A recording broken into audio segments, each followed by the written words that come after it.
ನಮಸ್ಕಾರ. ರಿವ್ಯೂ ಚಾನಲ್ಗೆ ಸ್ವಾಗತ. ನಾನು ಸೌಖ್ಯ. ಕಾಂಗ್ರೆಸ್ ಹೈಕಮಾಂಡ್ಗೆ ಬಿಗ್ ಮೆಸೇಜ್ ಅನ್ನ ಕೊಟ್ಟೇ ಬಿಡ್ತು.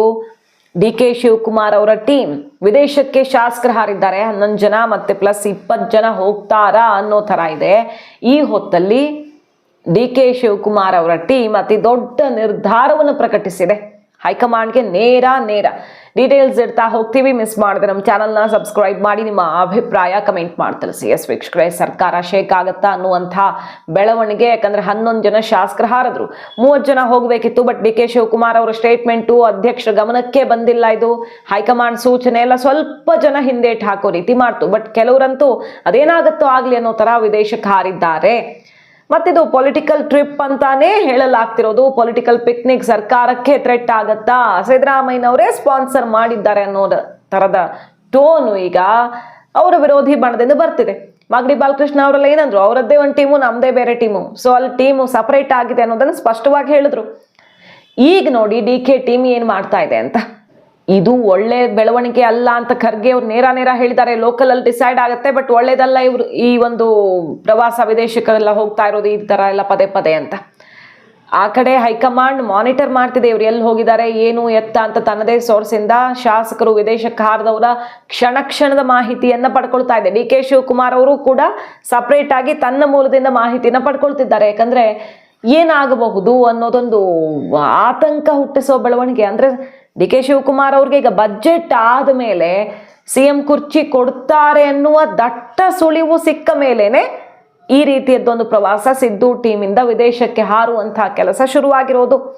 ಸಿದ್ದರಾಮಯ್ಯನವ್ರು ಬೇರೆ ಈಗ ಸಂಪುಟ ಸರ್ಜರಿ ಮಾಡೋದಕ್ಕೆ ಒತ್ತಡ ಹೇರೋದಕ್ಕೆ ಮುಂದಾಗ್ತಿದ್ದಾರೆ. ಜೊತೆಗೆ ಅಹಿಂದ ಸಮುದಾಯಕ್ಕೆ ಸಂದೇಶ ರವಾನಿಸುವಂತಹ ಜಾತಿ ಗಣತಿ ಅಂತಿಮ ರಿಪೋರ್ಟ್ ರೆಡಿ ಮಾಡಿಕೊಂಡು ಬ್ರಹ್ಮಾಸ್ತ್ರವನ್ನು ಕೈಗೆತ್ತಿಕೊಳ್ಳೋಕೆ ನಿಂತಿದ್ದಾರೆ. ಈ ಹೊತ್ತಲ್ಲಿ ಇಳಿಸಿದ್ರು ಅಂದ್ರೆ ದೊಡ್ಡ ಥ್ರೆಟ್ ಆಗುತ್ತಲ್ವ ಅದು ಪಕ್ಷಕ್ಕೆ ಅನ್ನೋ ರೀತಿ ಮತ್ತೀಗ ಜಾತಿ ಗಣತಿ ಅಸ್ತ್ರವನ್ನ, ಫೈನಲ್ ರಿಪೋರ್ಟ್ ಸುಮ್ಮನೆ ಹೇಳೋದು ಮಾಡೋದು ಅಲ್ಲ, ಅಂತಿಮ ಹಂತದಲ್ಲಿ ಇದೆ ಇದು ಅಂತ ತಕ್ಷಣ ಕೈಗೆತ್ತಿಕೊಳ್ಳೋಕೆ ರೆಡಿ ಆಗಿದ್ದಾರೆ.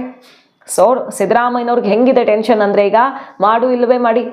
ಈಗ ಅವ್ರೇನು ಬ್ರಹ್ಮಾಸ್ತ್ರ ಎತ್ತುತ್ತಾರೆ ಅದರಿಂದ ಸಕ್ಸಸ್ ಆದ್ರೆ ಆದಂಗೆ, ಇಲ್ಲ ಅಂದ್ರೆ DK ಶಿವಕುಮಾರ್ ಅವ್ರ ಬಜೆಟ್ ಮುಗಿತಾ ಇದ್ದಂಗೆ CM ಆಗೇ ಬಿಡ್ತಾರೆ. ಅಷ್ಟು ಕುತ್ತಿಗೆಗೆ ಬಂದಿರೋದ್ರಿಂದಾನೇ ವಿದೇಶಕ್ಕೆ ಹಾರ್ಬಿಟ್ಟಿರೋದು ಶಾಸಕರು. ಈ ಹೊತ್ತಲ್ಲಿ ನೋಡಿ DK ಕ್ಯಾಂಪ್ ಏನ್ ಹೇಳ್ತಾ ಇದೆ, ನೇರ DK ಶಿವಕುಮಾರ್ ಅವ್ರನ್ನ CM ಮಾಡ್ತಿರೋ ಇಲ್ವೋ ಹೇಳ್ಬಿಡಿ, ಇಲ್ಲ ಸರ್ಕಾರಕ್ಕೆ ಡ್ಯಾಮೇಜ್ ಆಗತ್ತೆ. ಸೊ ಸರ್ಕಾರಕ್ಕೆ ಡ್ಯಾಮೇಜ್ ಆಗತ್ತೆ ಅನ್ನೋದನ್ನ ಕೈ ಶಾಸಕರು ಹೇಳ್ತಿದ್ದಾರೆ. ಈಗ DK ಶಿವಕುಮಾರ್ ಅವರು ಆಪ್ತರೇ ಹೇಳ್ತಿದ್ದಾರೆ ಡ್ಯಾಮೇಜ್ ಆಗಬಹುದು, ಹುಷಾರ್ ಅಂತ ಎಚ್ಚರಿಕೆ ಕೊಟ್ಟಷ್ಟೇ ಕ್ಲಿಯರ್ ಆಗಿದೆ. ಸ್ಪಾನ್ಸರ್ ಯಾರು ಮಾಡಿದ್ದಾರೆ ಅಂತ ಗೊತ್ತಿಲ್ಲ ನಮಗೆ, ಯಾರು ಮಾಡಿದ್ದಾರೋ ಯಾರು ಕರ್ಕೊಂಡು ಹೋಗಿದ್ದಾರೋ ಅವ್ರನ್ನ ಕೇಳ್ಕೊಳ್ಳಿ. ಆದ್ರೆ ನಾನು 50 ಜನರನ್ನ ಕರ್ಕೊಂಡು ಹೋದ್ರೆ ಏನಾಗಬಹುದು ಅಂತಿದ್ದಾರೆ ಕುಣಿಗಲ್ ರಂಗನಾಥ್ ಅವರು. ಅದರಿಂದ ಎಲ್ಲ ಸರ್ಕಾರ ಉಳ್ಸಕ್ಕೂ ಆಗಲ್ಲ ಬೀಳ್ಸಕ್ಕೂ ಆಗಲ್ಲ. CM ಉಳ್ಸೋದು ಅಥವಾ ಬೀಳ್ಸೋದು, ಚೇಂಜ್ ಮಾಡೋದು ಯಾವುದು ನಮ್ಮ ಕೈಲಿಲ್ಲ. ಹೈಕಮಾಂಡ್ ಡಿಸೈಡ್ ಮಾಡುತ್ತೆ.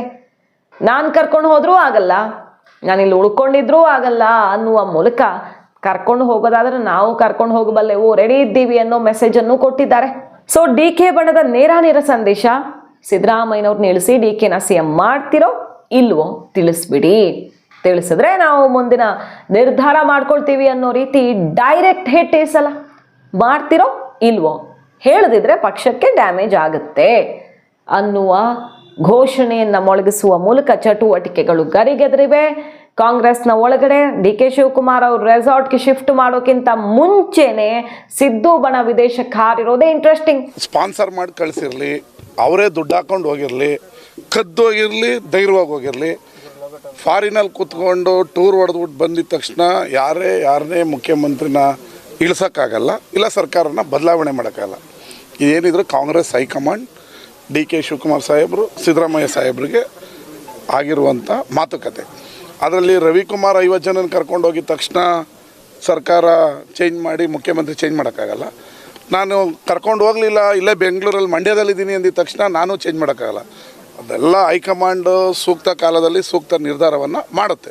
ನೋಡ್ರಿ, ಎಲ್ಲಿವರೆಗೂ ಹೈಕಮಾಂಡ್ ಮಧ್ಯ ಪ್ರವೇಶಿಸಿ ಇದಕ್ಕೊಂದು ಫುಲ್ ಸ್ಟಾಪ್ ಇಡಲ್ಲ, ಇದು ಇನ್ನೂ ಜಾಸ್ತಿ ಆಗ್ತದೆ ಹೊರತು ಕಡಿಮೆ ಆಗಲ್ಲ. ನಿಷ್ಠಾವಂತ ಕಾಂಗ್ರೆಸ್ ಶಾಸಕರಿಗೆ ಇದು ಭಾಳ ನೋವಾಗುತ್ತೆ. ಸುಮ್ಮನೆ ಇದು ಟೈಮ್ ಪಾಸ್ ಥರ ನಡೆಸ್ಕೊಂಡ್ರೆ ಇದಾಗಲ್ಲ. ಒಂದು ನಿರ್ಧಾರ ಮಾಡಬೇಕು. ಮೊದಲಿಂದಲೂ ಹೇಳ್ತಾ ಬಂದಿದ್ದೇನೆ, ನಮ್ಮ ಮಾನ್ಯ ಮುಖ್ಯಮಂತ್ರಿಗಳು ಇವತ್ತು ಶೇಕಡವಾರು 50-60 ವರ್ಷದ ಇತಿಹಾಸದಲ್ಲಿ ಯಾವತ್ತೂ ಅವರು ಮಾತು ಕೊಟ್ಟಂತೆ ತಪ್ಪಿಲ್ಲ ಅಂತ ನಾನು ಮೊದಲಿಂದಲೂ ಹೇಳ್ತಾ ಇದ್ದೀನಿ, ಈಗಲೂ ಅದೇ ಹೇಳ್ತೀನಿ. ಒಪ್ಪಂದ ಆಗಿದ್ದು ಮಾತಿದ್ರೆ 100% ಸಿದ್ದರಾಮಯ್ಯ ಸಾಹೇಬ್ರೆ ಇವತ್ತು ಕರ್ನಾಟಕ ಜನತೆಗೆ ಹೇಳ್ತಾರೆ ಅಂತ ನಾನು ಭಾವಿಸ್ತೇನೆ. ನಾನು ಅಫ್ಕೋರ್ಸ್ ಅದರ ನಿರೀಕ್ಷೆಯಲ್ಲೇ ಎಲ್ಲ ನಮ್ಮ ಕಾರ್ಯಕರ್ತರುಗಳು ಇದ್ದಾರೆ, ಅದೇ ನಿರೀಕ್ಷೆಯಲ್ಲಿ ಎಲ್ಲ ಜನತೆಯೂ ಇದೆ. ಸೊ ಹಾಗಾಗಿ ಮುಂದಿನ ದಿನಗಳಲ್ಲಿ ಹೈಕಮಾಂಡ್ ಅವ್ರ ಜೊತೆ ಕೂತು ಮಾತನಾಡ್ಕೊಂಡು ಮಾನ್ಯ ಮುಖ್ಯಮಂತ್ರಿಗಳಾದ ಸಿದ್ದರಾಮಯ್ಯ ಸಾಹೇಬ್ರೆ ನಿಮ್ಗೆಲ್ಲರಿಗೂ ಉತ್ತರ ಹೇಳ್ತಾರೆ. ಅವ್ರು ಹೇಳ್ತಾರೆ ನಮ್ಮ ಡಿ ಕೆ ಶಿವಕುಮಾರ್ ಅವರು ಫಾರಿನ್ ಟೂರ್ ಹೋದರೆ ನನಗೆ ಗೊತ್ತೇ ಇಲ್ಲ ಅಂತಾರೆ. ಬೇರೆ 138 ಜನನೂ ನನ್ನ ಬೆಂಬಲಿಗರೇ ಅಂದರು. ಇದನ್ನು 100 ಸರಿ ಹೇಳೋರು. 138 ಇವಾಗ ಹೋಗಿರೋರು 25 ಹಾಕ್ಬೇಕಲ್ಲ. ಹಂಗಾರೆ ನಿಮಗೆ 138 ಎಲ್ಲೈತೆ? ಈಗ 118 ಆಗೋತೈತೆ ನಿಮಗೆ. ಅವರೂ ಸಿದ್ದರಾಮಯ್ಯನವರು ಸೇರಿಸಿ ನನ್ನ ಬೆಂಬಲಿಗರೇ ಅಂತ ಹೇಳ್ತಿರಲ್ಲ. ಇವರು ಫಾರಿನ್ ಟೂರ್ಗೆ ಹೋದವರೆಲ್ಲ ಯಾರು ಬೆಂಬಲಿಗರು? ಇವರೆಲ್ಲ ಪಕ್ಕ ಸಿದ್ದರಾಮಯ್ಯನವರ ಬೆಂಬಲಿಗರು. ಈಗ ಹೋಗಿರೋರು ಪೂರ್ತಿ ಪಕ್ಕ ಸಿದ್ದರಾಮಯ್ಯನವರ ಬೆಂಬಲಿಗರು ಇವರು. ಇದು ಫಸ್ಟ್ ಝಲಕ್ ಅಷ್ಟೇ. ಡಿ ಕೆ ಶಿವಕುಮಾರ್ ಅವ್ರಿಗೆ ಒಂದು ಝಲಕ್ ಕೊಟ್ಟವ್ರೆ, ಒಂದು ಸ್ಮಾಲ್ ಪ್ರಿಕ್ ಇಂಜೆಕ್ಷನ್, ಒಂದು ಇಂಜೆಕ್ಷನ್ ಕೊಟ್ಟವ್ರಷ್ಟೇ.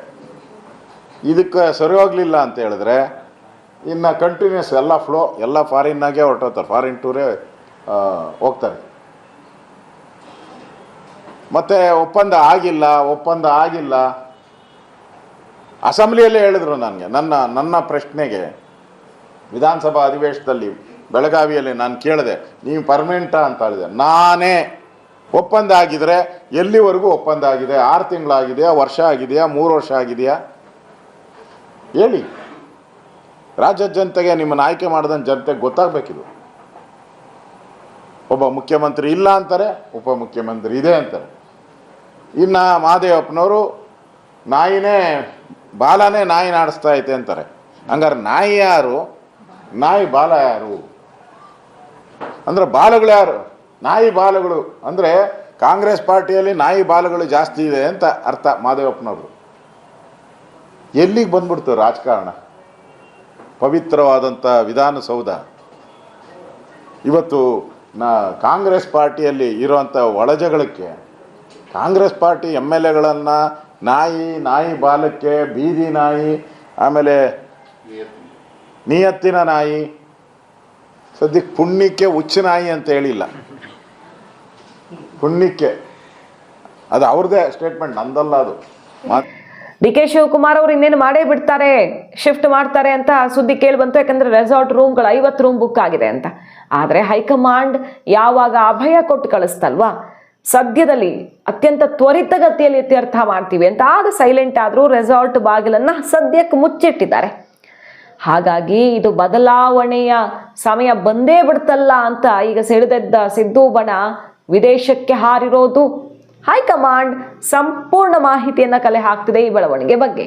ಮಾಹಿತಿ ಇಷ್ಟ ಆಗಿದ್ರೆ ಮಿಸ್ ಮಾಡಿದ್ರೆ ನಮ್ಮ ಚಾನಲ್ನ ಸಬ್ಸ್ಕ್ರೈಬ್ ಮಾಡಿ, ನಿಮ್ಮ ಅಭಿಪ್ರಾಯ ಕಮೆಂಟ್ ಮಾಡಿ ತಿಳಿಸಿ. Thank you.